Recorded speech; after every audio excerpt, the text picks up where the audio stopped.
Mantu Bihari official को सुगौली घाट की शानदार प्रस्तुति।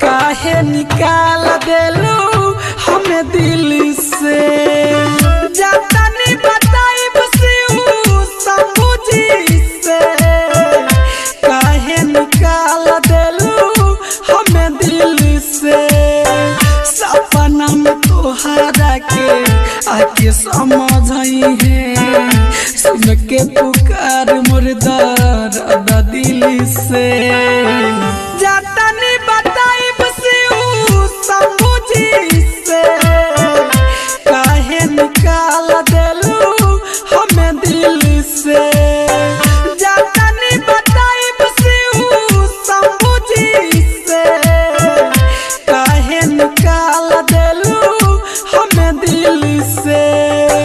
Rishabh recording studio Simra.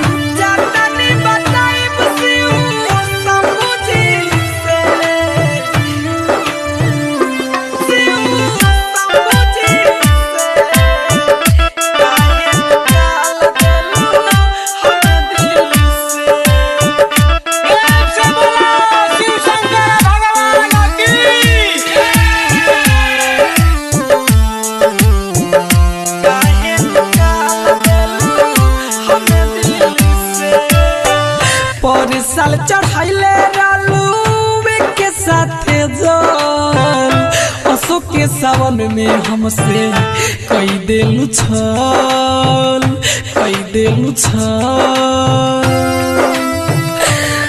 अरे हाँ पर साल चढ़ाइले रालू के साथे जल अशोक के सावन में हमसे कई देलू छल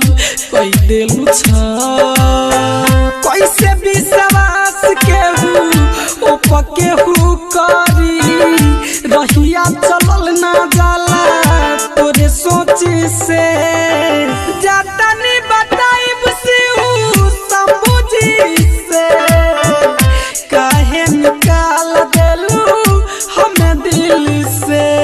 म्यूजिक बाय निजू निर्मल।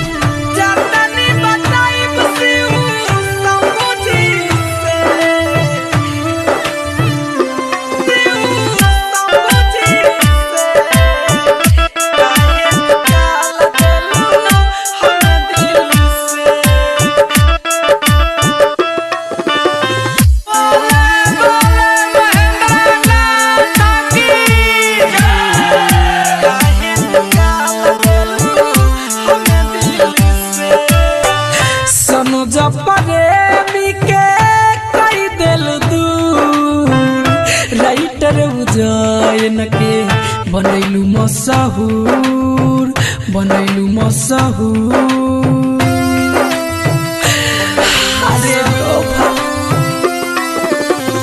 सनो जपरे के कई दिल दूर राइटर उजायन के बनैलू मशहूर